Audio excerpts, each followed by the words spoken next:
நேற்று தினம் மாலை உயர்நீதிமன்றத்தின் வழக்கு இன்று அது தள்ளி வைக்கப்பட்டு மாலை அதற்கான தீர்ப்பு வழங்க இருக்கிறது. அதற்குள்ளே நாம் நுழையக்கூடாது. இப்போது உயர்நீதிமன்றத்துடைய தீர்ப்பு வரும் வரையிலும் எந்த கருத்துக்கள் சொல்வது சரியாக இருக்காது. அன்புமணி ராமதாஸ் வந்து அதிமுக கூட கூட்டணி வைக்கிற மாதிரி பேச்சு அவரோட ராமதாஸ் அவர்கள் வந்து மறுபடியும் வந்து நம்ம தாவல்களை வாய்ப்பு இருக்குதா இருக்கிறதே பேச்சு வந்தாங்க. அன்புமணி ராமதாஸ் இன்று காலை பத்திரிகையிலே பார்த்தேன். அவர் அனைத்து இந்திய அண்ணா திராவிட முன்னேற்ற கழகத்தோடு கூட்டணி சேர்ந்திருப்பதாக கருத்துக்கள் பரிமாறப்பட்டிருக்கிறது. பொறுத்திருந்து பாருங்கள், எந்த வேகத்தில் தமிழக வெற்றிக் கழகம் வீரடை போடப் போகிறது என்பதை காலம் பதில் சொல்லும். அதே மாதிரி ஓபிஎஸ் அவர்களோட ஆதரவாளர்கள் வந்து கடந்த சில நாட்களுக்கு முன்னாடி நம்ம தாவல்கள் இணைஞ்சிருக்காங்க.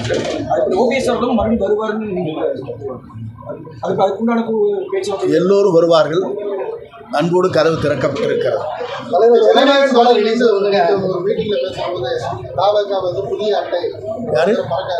யாரு தமிழக வெற்றி கழகம் புதிய அட்டை அதை பறக்காது அப்படின்னு சொல்லி ஒரு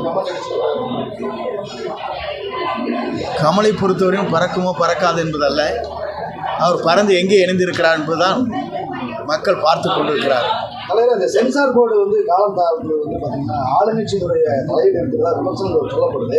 உங்களுடைய கருத்து இன்று மாலை வரை பொறுத்துக் கொள்ளுங்கள், அதற்கு பிறகு நான் பதில் சொல்கிறேன். அதிமுக செய்தி தொடர்பாளர் வைகச்செல்வன் அவங்களை பற்றி ஒரு கடுமையான குற்றம் சொல்லியிருக்காரு. அதை பற்றி என்ன அவர் வைகைச்செல்வனுக்கு சீட்டே கொடுக்கல, ஜெயிக்க முடியல, அப்புறம் அவர் கருத்து சொல்லுங்க, நான் பதில் சொல்வது சரியாக இருக்காது. யாராருக்கு பதில் சொல்ல வேண்டும் தகுதி இருக்கிறது.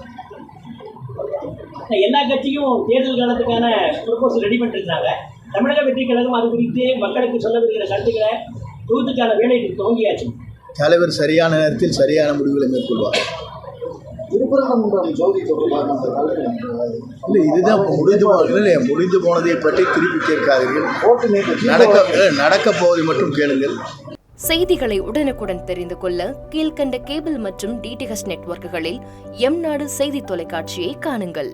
பாதகம் செய்பவரை கண்டால் நாம் பயம் கொள்ளலாகாது பாப்பா.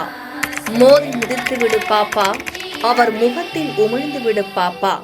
அண்மை செய்திகளை உடனுக்குடன் தெரிந்து கொள்ள இணைந்திருங்கள் எம்நாடு தொலைக்காட்சியுடன்.